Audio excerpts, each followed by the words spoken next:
Alright, so this is a new construction. Normally, I don't start my audio notes until we reach a transition point or some sort of defective note, but we're looking at this cap here. You can see there's a bit of water starting to trickle down. There is pooling water. Looks like whoever installed this didn't use any sealant and also could have gone a little bit deeper to actually seal this upright. So we're going to recommend that they get someone in here to actually seal this up properly. So we're going to go ahead and open this up and get into the line so we can do the inspection proper.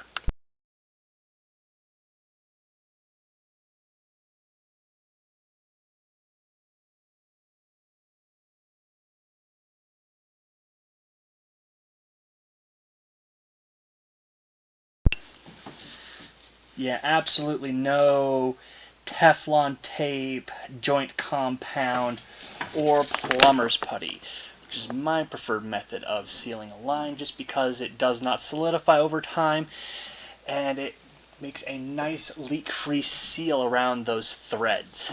So we're going to go ahead and pop in here and take a look at the main line.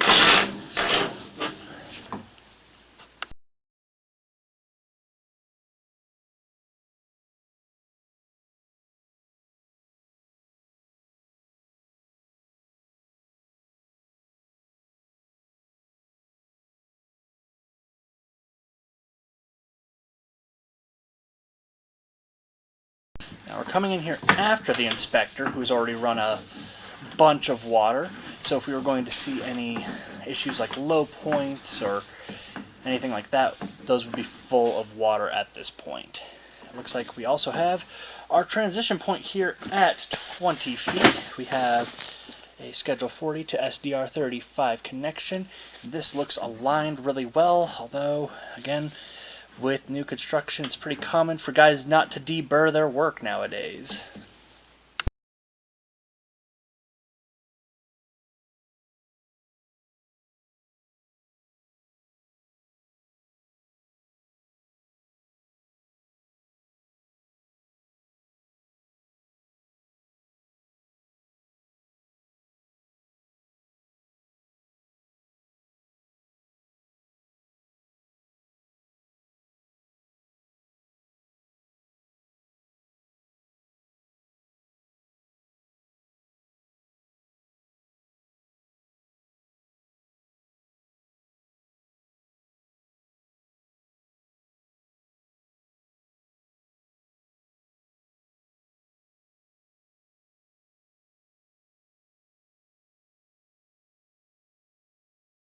And here we are at 53 feet, just past the collar for the city tap connection.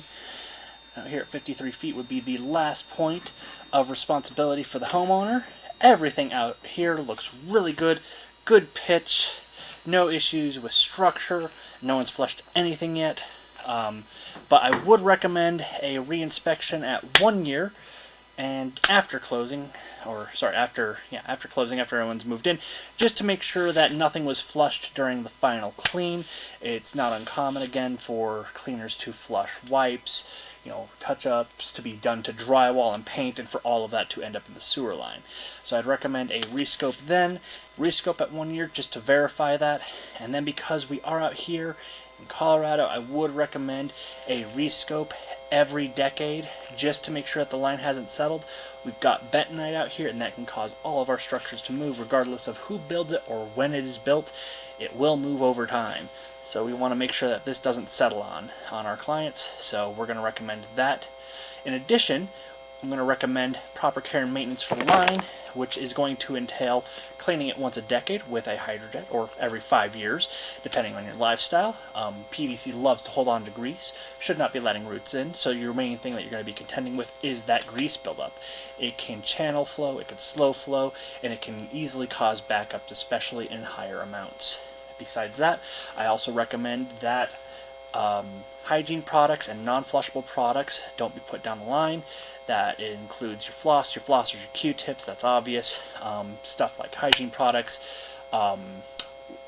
wipes, cotton balls, that sort of stuff. But really, also, the wipes that say they're flushable, They're not great for your line. They're not great for the city infrastructure. They don't break down in a reasonable amount of time, and by the time the water actually gets from your property to a pump station, lift station, or water treatment plant, those wipes typically do not break down in time for them to not cause some sort of damage or get caught up in the machinery. It's a big issue that we have here, and I just typically recommend that people stay away from those wipes because it does cause issues for all of us in the end. Besides that, I don't really have any issues with the line today. No repairs, no cleanings, no one's flushed anything as of right now, but again, I would like to wait until after the final clean to make sure of that, because again, rags and wipes and paint and all the stuff for touch-up, I have seen that in the lines, and we want to make sure that does not get put in the line.